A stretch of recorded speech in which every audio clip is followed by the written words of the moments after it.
No final dos anos 70, quando o Brasil ainda vivia sob a ditadura militar, uma família do interior do Piauí começou a escrever um dos capítulos mais sombrios da história criminal do estado. Os irmãos Silva, João, Pedro, Antônio e Miguel cresceram em uma pequena cidade onde as oportunidades eram poucas e a pobreza era uma realidade cruel para a maioria das famílias. João, o mais velho, tinha apenas 25 anos quando decidiu que não queria mais trabalhar no campo por um salário que mal dava para comprar o básico para sobreviver. Seus 3 irmãos mais novos logo seguiram o mesmo caminho. O que começou como pequenos furtos em mercados da cidade, logo se transformou em algo muito maior e mais perigoso. Em 1980, os irmãos Silva cometeram seu primeiro assalto de verdade. Era uma quinta-feira de manhã, quando eles invadiram uma pequena agência bancária na cidade vizinha. Com rostos cobertos por panos e armas improvisadas, conseguiram levar uma quantia que, para eles, parecia uma fortuna. Foi mais fácil do que imaginávamos, disse João mais tarde para Pedro, enquanto contavam o dinheiro escondidos em um galpão abandonado. Se conseguimos fazer isso uma vez, podemos fazer de novo. E foi exatamente isso que aconteceu. Nos meses seguintes, os irmãos aperfeiçoaram suas técnicas e começaram a planejar ações cada vez mais ousadas. Eles estudavam as rotas dos carros fortes, observavam os horários dos bancos e mapeavam as estradas de fuga. O apelido Irmãos Metralha surgiu depois de um assalto particularmente violento em 1981. Durante a fuga de um banco na cidade de Floriano, os irmãos trocaram tiros com a polícia por quase 1 hora. O barulho das armas ecoou por toda a cidade, e os moradores mais tarde descreveram o som como uma chuva de balas ou como se fosse uma metralhadora. Um jornalista do jornal local, ao escrever sobre o caso, fez uma comparação com os famosos vilões dos quadrinhos do Pato Donald. Esses criminosos agem como os irmãos metralha das histórias em quadrinhos, escreveu ele. Sempre juntos, sempre causando confusão e sempre fugindo da polícia. O apelido grudou rapidamente. Em poucas semanas, todo o estado do Piauí conhecia os Irmãos Metralha. Eles não gostaram muito da comparação no início, mas logo perceberam que a fama poderia ser útil para seus negócios criminosos. Em 1982, os irmãos Silva deram um passo que mudaria completamente o tipo de crime que praticavam. Eles sequestraram seu Manuel, um fazendeiro rico da região que era conhecido por ter muito dinheiro guardado em casa. O plano foi simples, mas eficaz. Os irmãos sabiam que seu Manuel sempre passava pela mesma estrada toda segunda-feira de manhã, quando ia até a cidade resolver negócios. Eles montaram uma emboscada em uma curva da estrada, onde a vegetação era mais densa. "Calma, seu Manuel", disse João, quando o fazendeiro foi retirado de seu carro. "Ninguém vai se machucar se todo mundo colaborar." Eles levaram o fazendeiro para uma casa abandonada no meio do mato, longe de qualquer lugar onde pudessem ser encontrados. Lá trataram bem o homem, deram comida e água, mas foram claros sobre suas intenções. "Queremos 50 mil cruzeiros", disse Pedro para a família do fazendeiro durante uma ligação telefônica. "Tem uma semana para conseguir o dinheiro. Se não pagarem, vocês não vão ver seu Manuel nunca mais." A família de seu Manuel ficou desesperada. 50 mil cruzeiros era uma quantia enorme para a época, equivalente a várias casas na cidade. Mas eles sabiam que os irmãos Metralha não estavam brincando. Durante 3 dias, a família tentou negociar um valor menor. Os irmãos, no entanto, não cederam nenhum centavo. Eles haviam calculado exatamente quanto o fazendeiro poderia pagar e sabiam que ele tinha esse dinheiro. "Não somos amadores", explicou Antônio durante uma das ligações. "Sabemos exatamente quanto vocês podem pagar. Não tentem nos enganar." No 4º dia, a família finalmente conseguiu reunir o dinheiro. Parte veio da venda de algumas cabeças de gado, parte de empréstimos com outros fazendeiros da região. A troca foi marcada para uma estrada isolada no meio da madrugada. Mandem uma pessoa só, sem armas, sem polícia, foram as instruções dos irmãos. Qualquer movimento estranho e vocês nunca mais vão ver o velho. A troca aconteceu sem problemas. A família entregou o dinheiro e algumas horas depois, seu Manuel foi libertado em uma estrada a vários quilômetros de distância. Ele estava com fome e cansado, mas não havia sofrido nenhum ferimento. Eles não me maltrataram, contou o fazendeiro mais tarde para a polícia, mas deixaram muito claro que se a família não pagasse, eu não sairia vivo de lá. Para os irmãos Metralha, o sequestro foi um sucesso completo. Eles conseguiram muito mais dinheiro do que em qualquer assalto a banco, e o risco havia sido menor.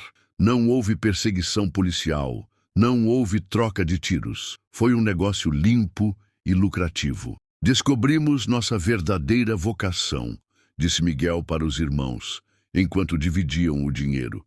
Por que assaltar bancos quando podemos ganhar muito mais com sequestros? A partir daquele momento, os irmãos Metralha mudaram completamente sua forma de operar. Eles passaram a estudar fazendeiros ricos, comerciantes prósperos e outras pessoas que sabiam ter dinheiro suficiente para pagar resgates altos. João, como o mais velho e o líder do grupo, desenvolveu um sistema de informações impressionante para a época. Eles conversavam com funcionários de bancos, garçons de restaurantes frequentados pelos ricos e até mesmo com empregadas domésticas que trabalhavam nas casas dos possíveis alvos. Informação é poder, dizia João para seus irmãos. Quanto mais soubermos sobre nossos alvos, mais fácil será conseguir o que queremos. Pedro ficou responsável pela parte operacional dos sequestros. Ele estudava as rotas das vítimas, os horários, os locais mais adequados para as emboscadas. Antônio cuidava da segurança do grupo, sempre atento aos movimentos da polícia.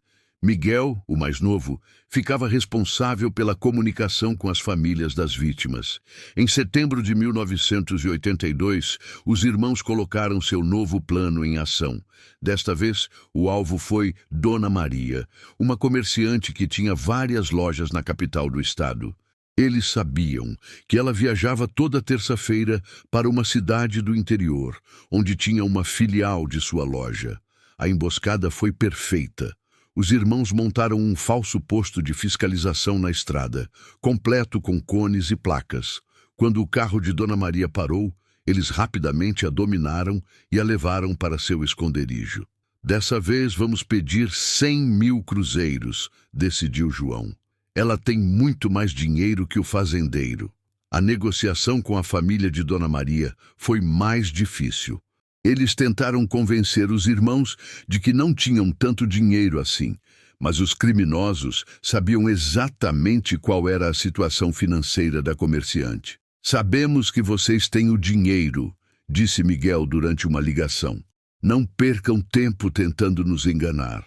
Quanto mais demorarem, mais perigoso fica para ela.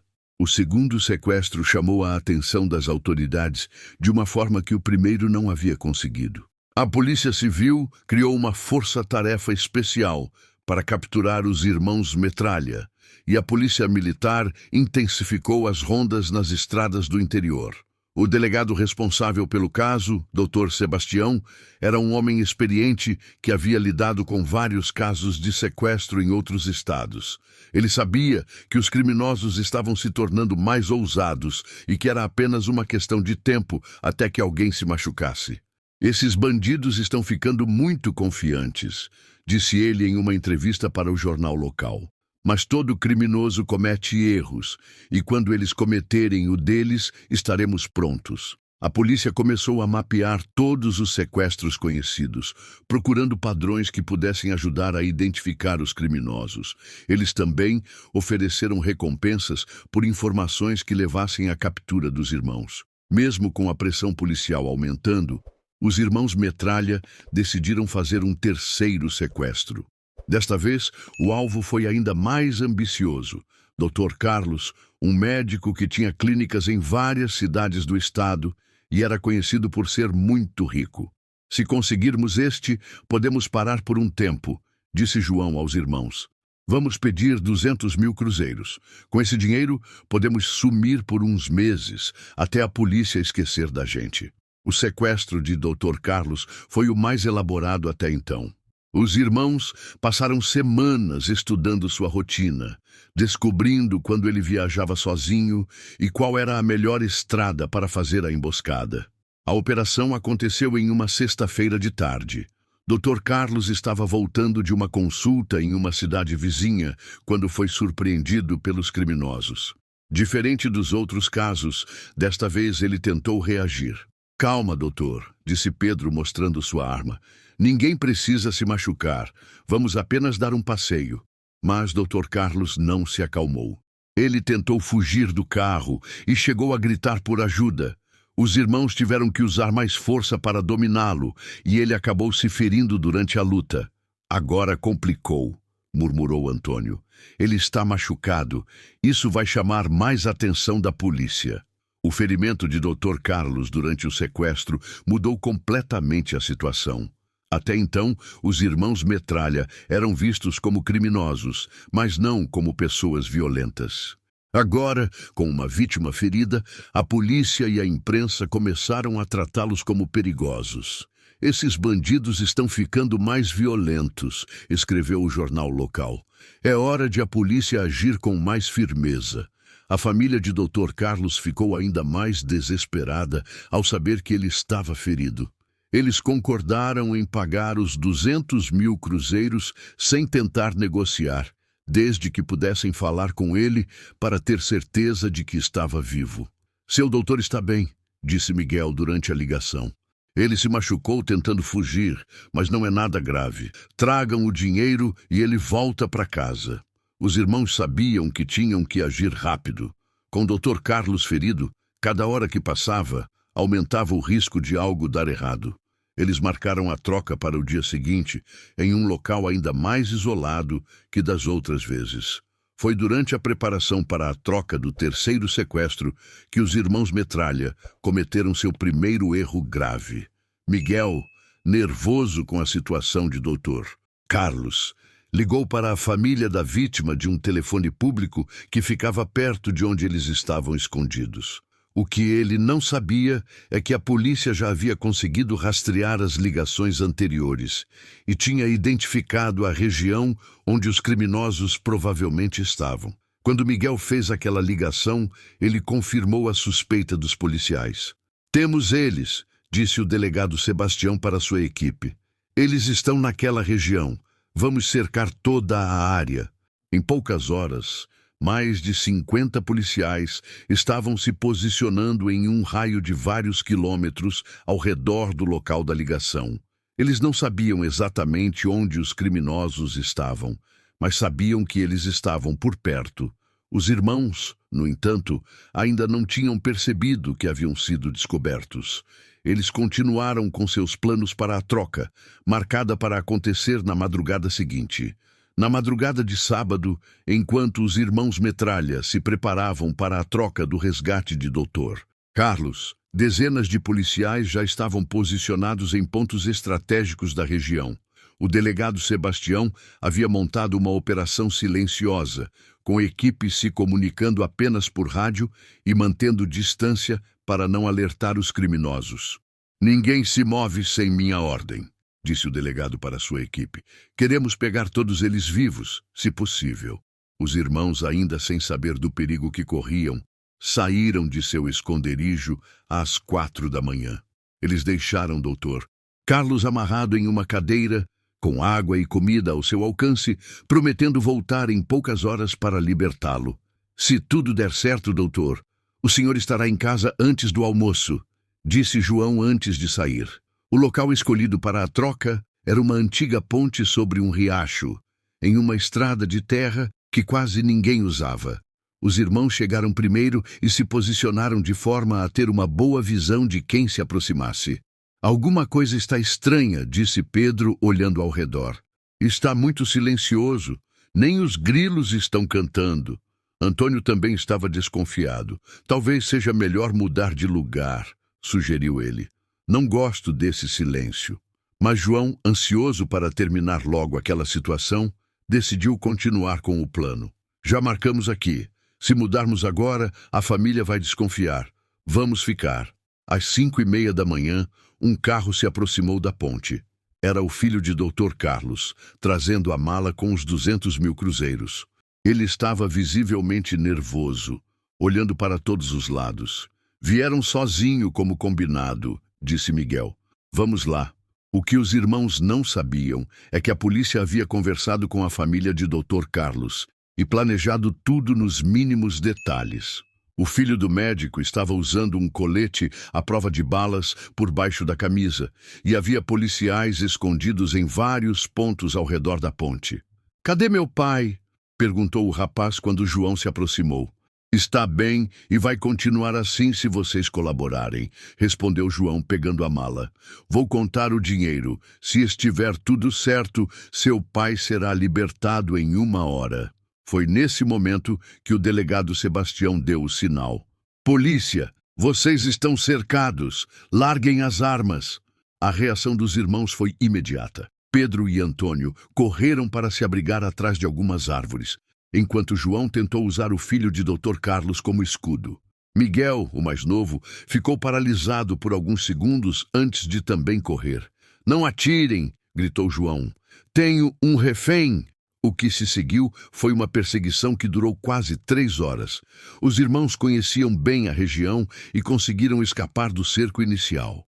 Mas a polícia havia chamado reforços de várias cidades vizinhas. Pedro conseguiu roubar um carro que estava estacionado perto de uma fazenda e tentou fugir pela estrada principal. Mas a polícia já havia montado barreiras em todos os acessos. Ele foi capturado depois de uma perseguição de alta velocidade que terminou quando seu carro capotou em uma curva. Quebrei o braço, foi a primeira coisa que ele disse quando os policiais o alcançaram. Preciso de um médico. Antônio tentou se esconder no mato, mas os policiais trouxeram cães farejadores de outras cidades. Ele foi encontrado escondido em uma gruta, depois de passar 8 horas fugindo pela mata. Estou com sede.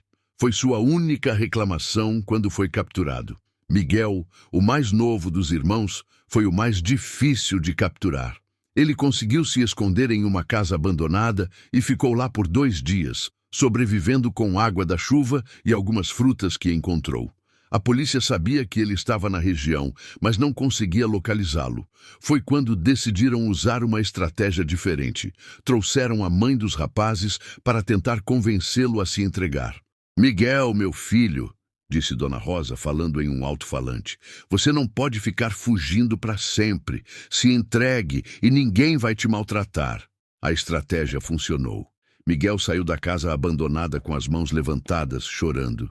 Mãe, perdão por tudo isso. Foi o que ele disse quando foi preso.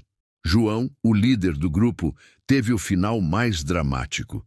Ele passou quase um dia inteiro escondido com o filho de Dr. Carlos, tentando negociar sua fuga com a polícia.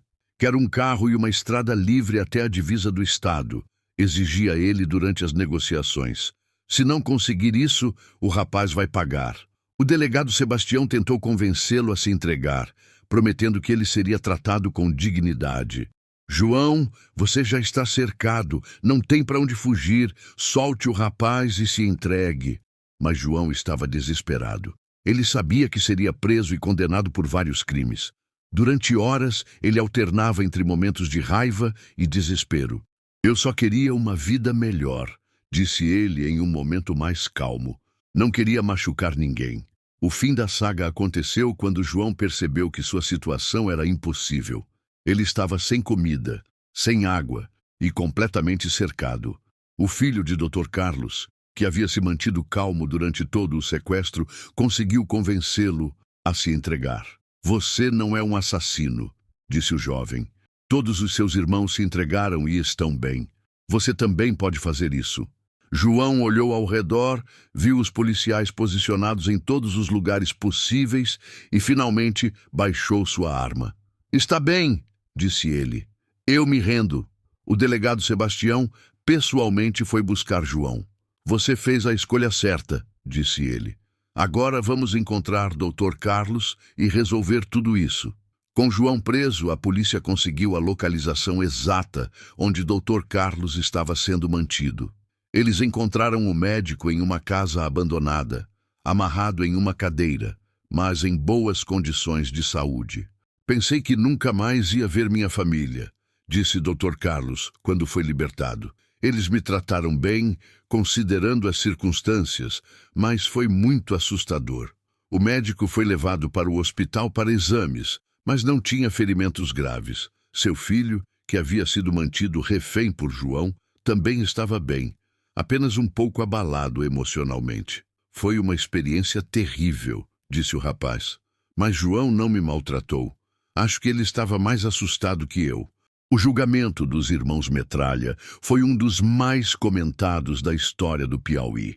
Centenas de pessoas compareceram ao tribunal para ver os criminosos que haviam aterrorizado o Estado por quase 3 anos.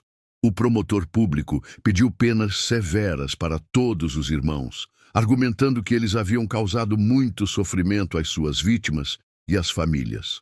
Estes homens espalharam o terror em nosso Estado, disse ele. Eles precisam pagar por seus crimes.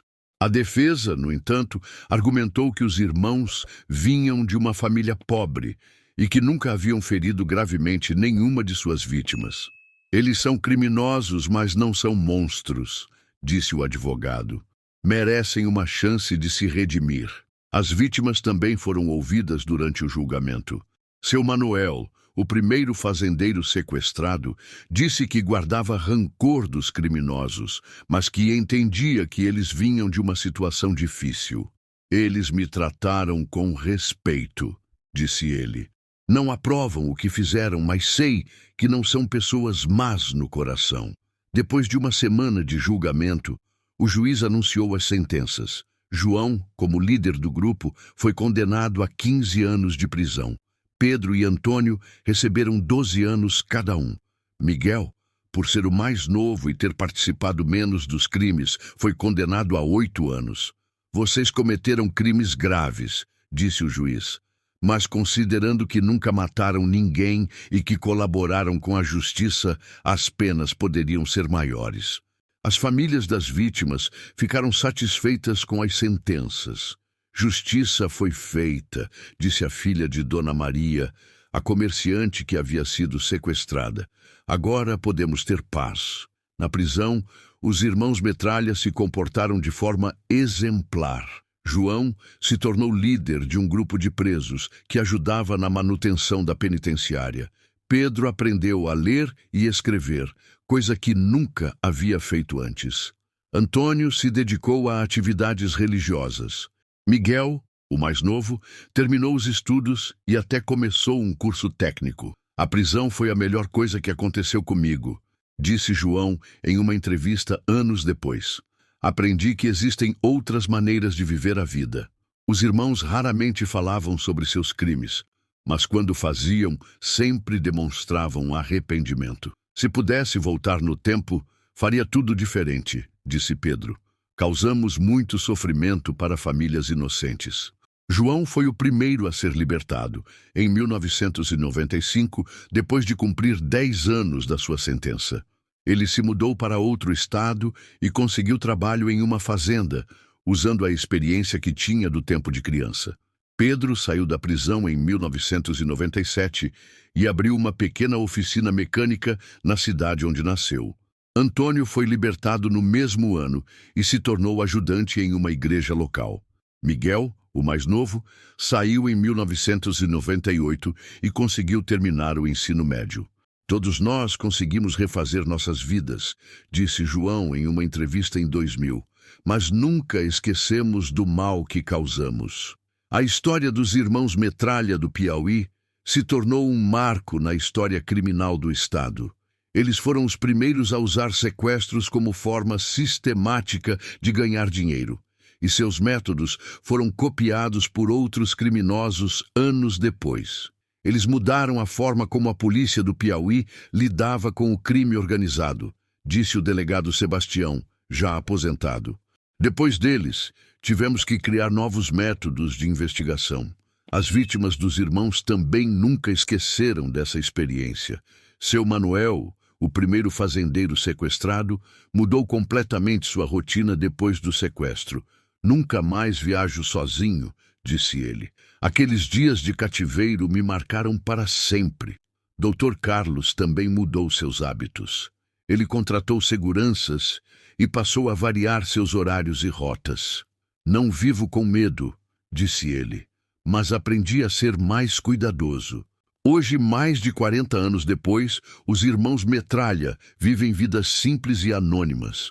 João, agora com mais de 70 anos, é avô de 6 netos e nunca mais teve problemas com a lei. Pedro morreu em 2010, vítima de um infarto. Antônio continua trabalhando na igreja e é muito respeitado na sua comunidade. Miguel se tornou técnico em eletrônica e tem uma pequena empresa. Somos pessoas diferentes agora, disse João em uma conversa recente. Aqueles jovens que cometeram aqueles crimes não existem mais. Aprendemos que o crime nunca compensa. A história dos irmãos Metralha do Piauí mostra como a pobreza e a falta de oportunidades podem levar pessoas a escolher caminhos errados, mas também mostra que é possível se redimir e reconstruir a vida, mesmo depois de cometer crimes graves. Eles pagaram por seus crimes, disse o delegado Sebastião, mas o mais importante é que conseguiram se transformar em pessoas melhores.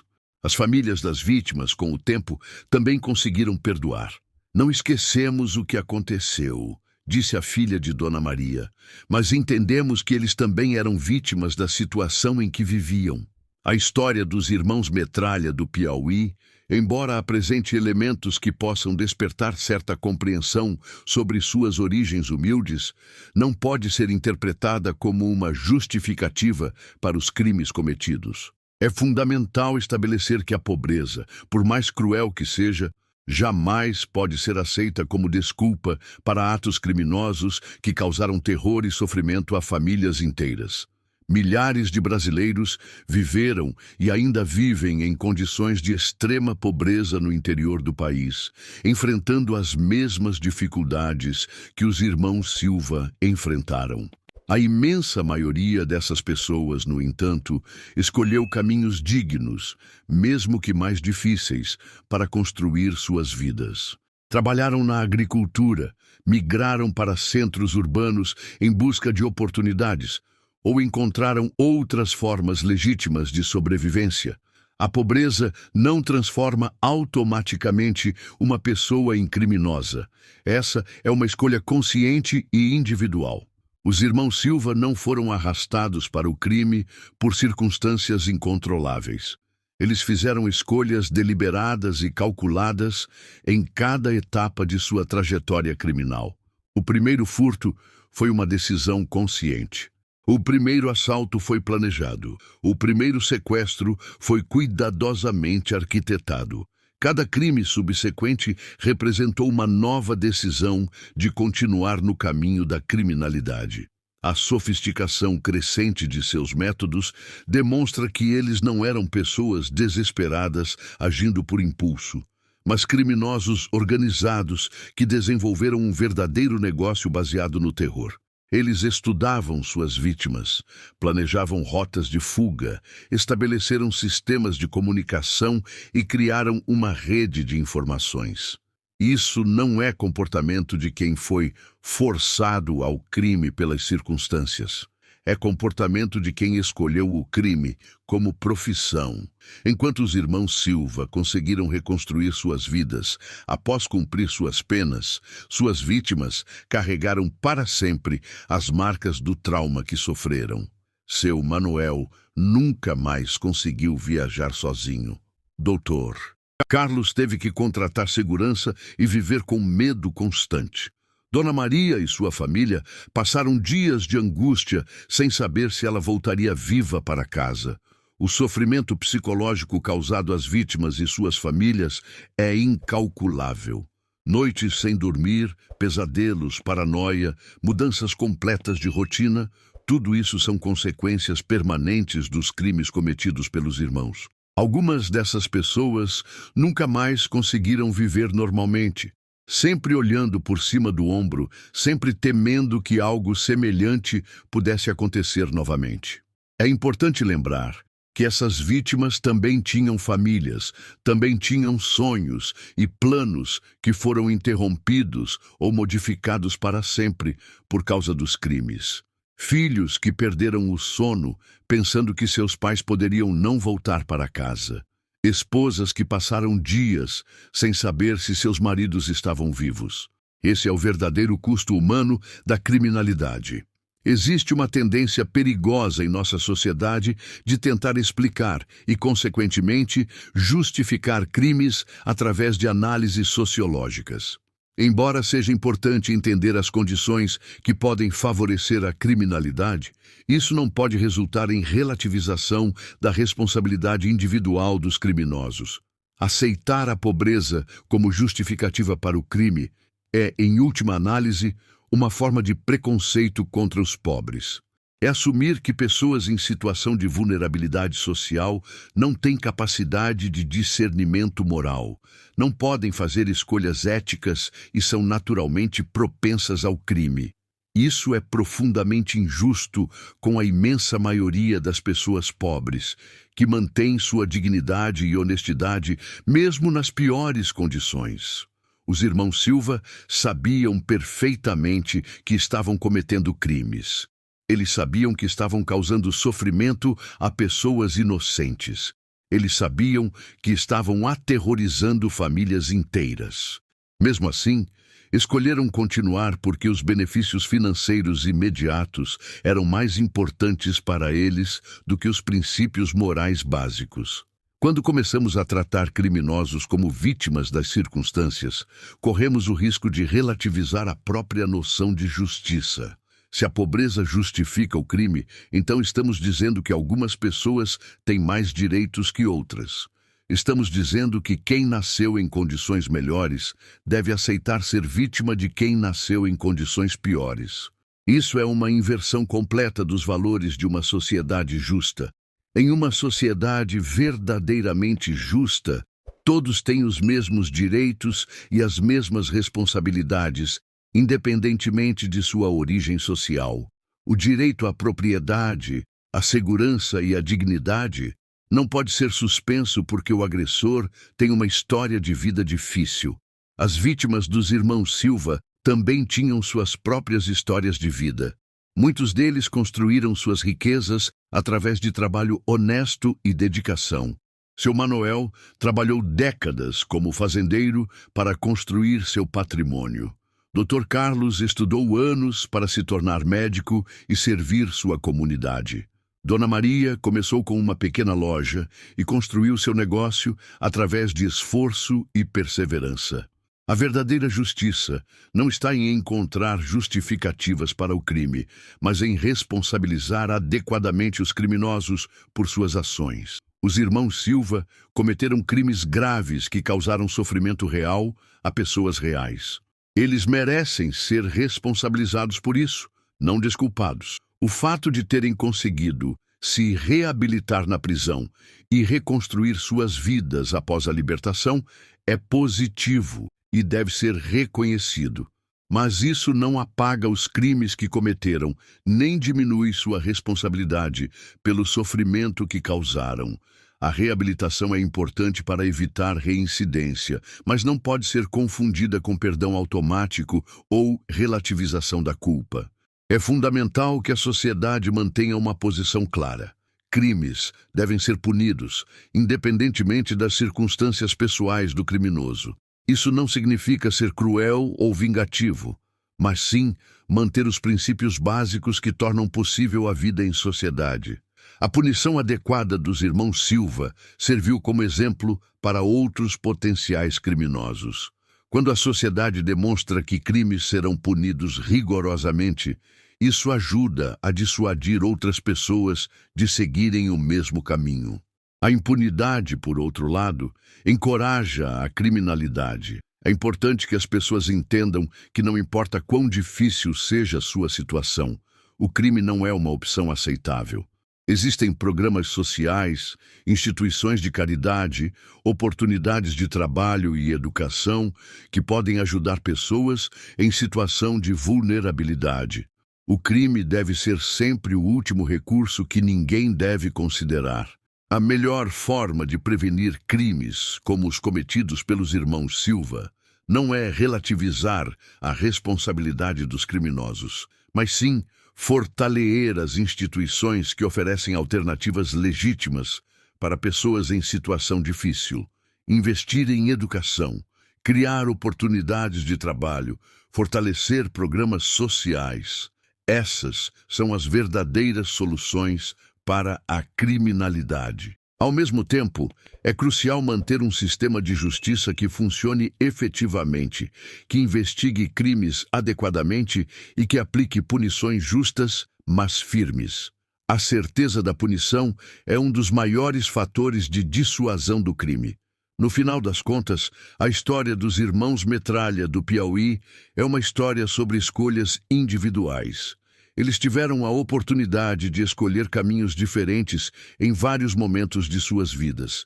Poderiam ter migrado para outras cidades em busca de trabalho. Poderiam ter procurado ajuda de instituições sociais. Poderiam ter aceitado trabalhos humildes, mas dignos.